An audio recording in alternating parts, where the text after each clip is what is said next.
Regalong bulaklak ang pronta pero iligal at walang lisensyang baril naman pala ang ibinibenta. Yan ang modus ng nasa koting suspect sa Cavite. Tunghayan sa pagtutok ni John Consulta. Mabilis na naispatan ang sasakyan na minamaneho ng target ng Regional Intelligence Division ng Calabarzon Police sa kanilang ikinasang entrapment sa Silang, Cavite. Nang makumpirmang naiabot na ang pera na bayad para sa bibiling baril,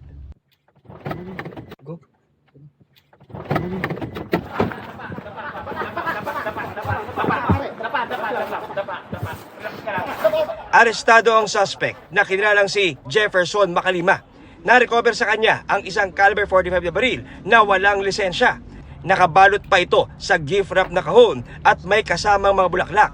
Itong transaction ng firearms is ginagawa through social media, no? So pinaikting nila yung pag-monitor nitong isang suspect. Ang dami niyang dalang bulaklak at napag-alaman nga natin na yung isang bulaklak ay yun ay cover talaga niya para hindi mapansin na siya ay magdi-deliver ng baril.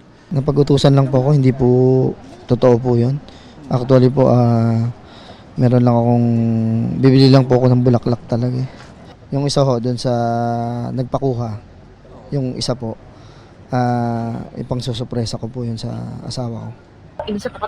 Sa iwalay na operasyon sa San Pablo, Laguna, ginamitan pa ng hagdan ng Calabarzon Police ang bahay ng suspect na si Arvin Lai.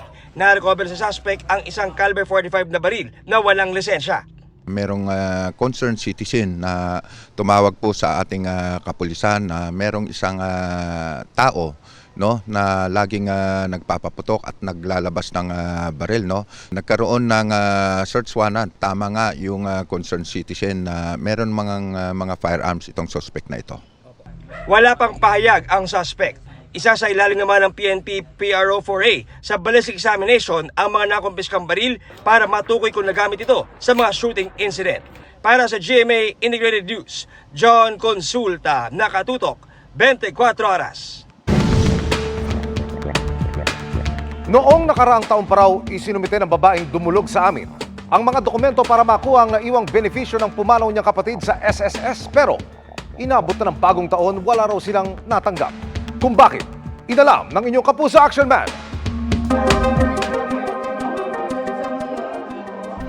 Isa si Cathy Maluya sa mga dumulog sa serbisyong resibo caravan, katuwang ng Social Security System sa GMA Action Center. Ilang buwan na kasing hinihintay ng kanyang ina ang lump sum ng death benefits ng kanyang nasawing kapatid noong May 2020. Naipasa na raw nila lahat ng hinihinging dokumento sa SSS noong 2023, maging ang bank account number kung saan ipapasok ang benepisyo. Noong November, sabi daw, tingnan daw, baka may laman. Hanggang ngayon po, wala. Idinulog ng inyong kapuso Action Man sa SSS ang sumbong. Sa tulong po ng mga kawani ng Social Security System o SSS, personal po natin ipararating ang problema ni Mami. Meron na po siyang ATM card, pero ang problema, bakit walang pumapasok na pera? Ang nangyari doon, bayad na siya ni SSS 2023 pa.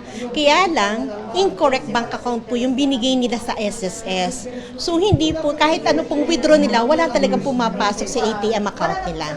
Ayon sa SSS, aabuti ng isang buwan bago maipasok sa tamang bank account number ang benepisyo. Medyo matatagalan to kasi kukonfirm pa natin sa bangko kung na-return na nila sa amin. And then, kung na-return na, i-coordinate namin yon sa department namin kung saan doon nire-credit na yon yung pera. Laking pasasalamat naman ni Cathy at nabigyan linaw ang kanilang problema. Paalala ng SSS sa mga miyembro, yaking tama ang isusulat ng mga detalye para maiwasan ang aberya. Mission accomplished tayo, mga kapuso. Para sa inyong mga sumbong, ipadala nyo lamang sa Kapuso Action Man Facebook page. Dahil sa anumang reklamo pang abuso o katiwalian, tiyak may katapat na aksyon sa inyong Kapuso Action Man.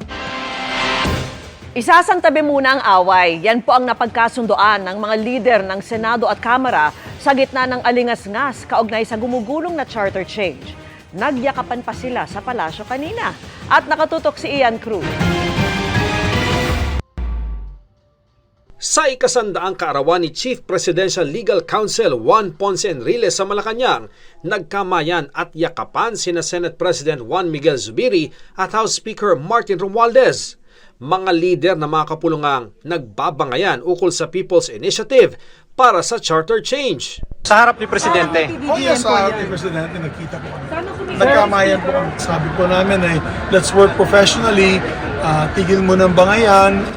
Hindi rin daw huli ang pag-uusap kanina na nataon din sa Valentine's. Hopefully next week for a secondary meeting. Yan pong mensahe namin ay, in the Day of Hearts, work together to pass legislation for our people at isang tabi muna namin yung away.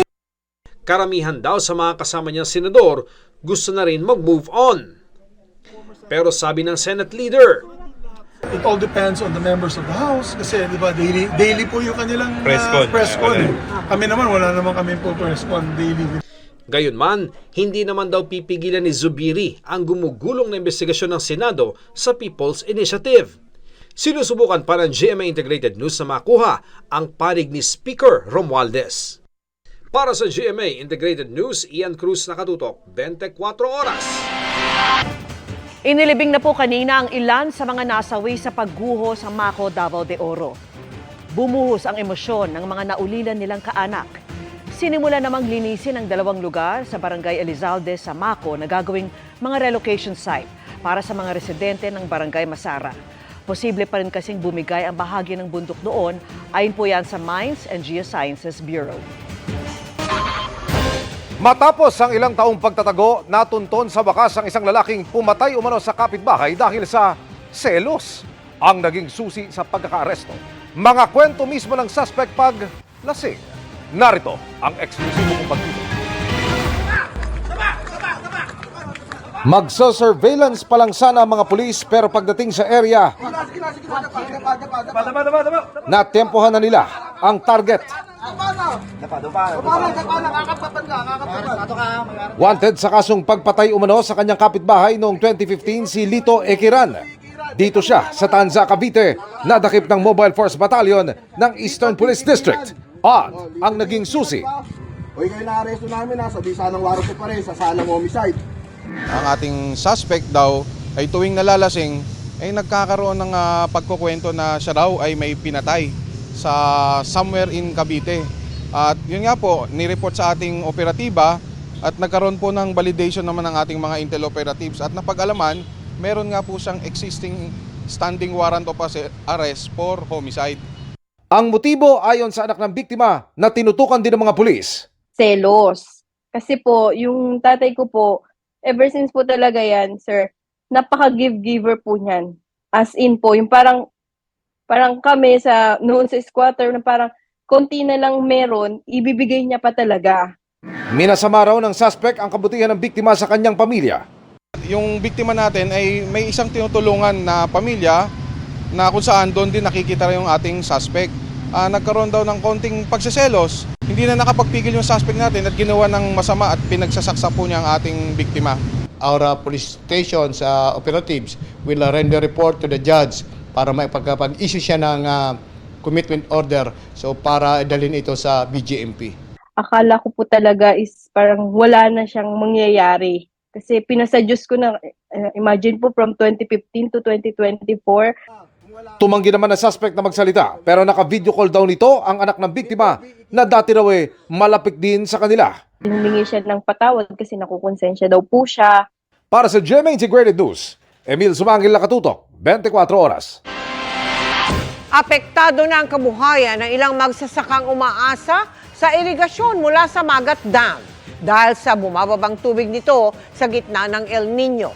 Nakatutok si Claire Lacanilaw ng GMA Regional TV 1 North Central Luzon.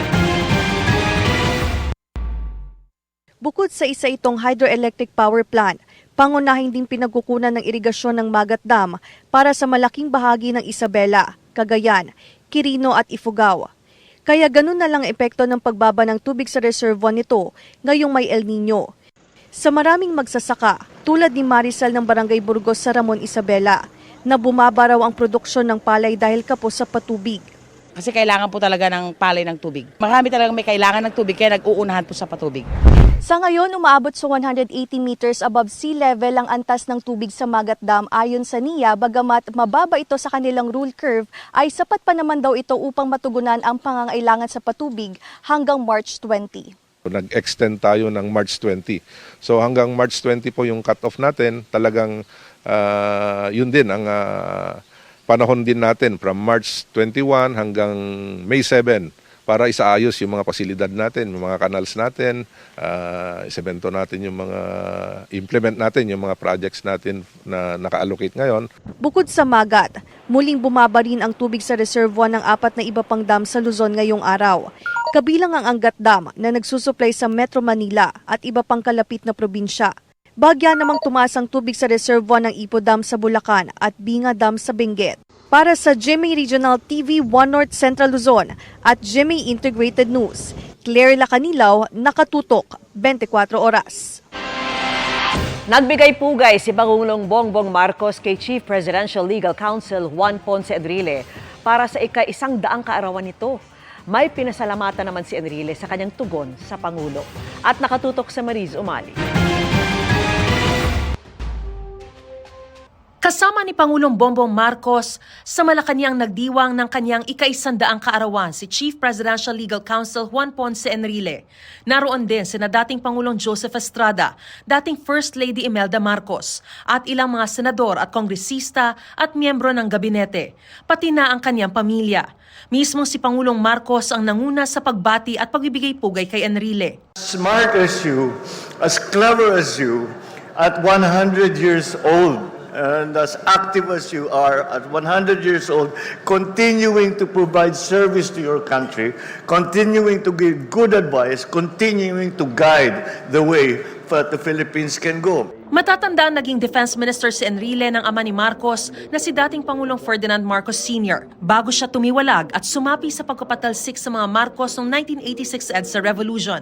Pero sa kanyang tugon, nagpasalamat si Enrile sa mga magulang ni Marcos sa kanila raw mga ginawa para sa kanya. Sinabi pa niyang pinakamasayang bahagi raw ng kanyang buhay ang paglilingkod noon sa administrasyon ng nakatatandang Marcos at ngayon sa ilalim ng pamumuno ni PBBM. Sa kanyang ika-100 kaarawan, ginawaran ni Pangulong Bongbong Marcos si JPE ng Presidential Letter of Felicitation. At alinsunod naman sa Centenarian Act, makatatanggap din siya ng 100,000 pesos cash gift mula sa pamahalaan. Para sa GMA Integrated News, Mariz Umali, nakatutok 24 oras.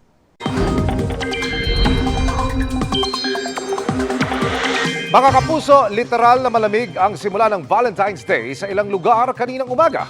Gaya po sa Baguio City kung saan naitala ang 14.8 degrees Celsius, 17.1 degrees Celsius sa La Trinidad, Benguet at 17.8 degrees Celsius naman sa Basco, Batanes. Pero unti-unti ring uminit ang panahon sa malaking bahagi ng bansa pagsikat ng araw o mga bandang tanghali. Bahagya rin kasing humihina ang amihan ngayon kasabay ng patuloy na pag-iral ng Easterlies. Para sa mga habol sa Valentine at ngayon pa lamang makakalabas kasama ang kanilang special someone, ingat pa rin dahil may tsansa ng ulan sa ilang lugar. Base sa datos ng Metro Weather, may tsansa ng kalat-kalat na ulan sa Cordillera, Mindoro Provinces, Quezon at Panay Island. Para naman bukas, magpapatuloy ang posibilidad ng ulan sa ilang bahagi ng Northern at Southern Luzon. Kasama na rin ang ilang lugar sa Bicol Region. May tsansa rin ng ulan sa Aklan, Capiz, Samar at Leyte Provinces, pati sa Negros Occidental. Maliwalas naman ang panahon sa malaking bahagi ng Mindanao, maliban lang sa Caraga Region. Sa Metro Manila, mababa ang tsansa ng ulan pero palaging maghanda ng payong kung lalabas ng bahay sakaling may biglaang pag-ulan. Sabi ng Pag-asa, posibleng lalo pang humina ang amihan sa mga susunod na araw pero hindi pa naman ito hudyat ng tuluyang pagtatapos ng amihan season. Posible pa raw yang lumakas ulit. At yan naman ang patuloy nating tututukan.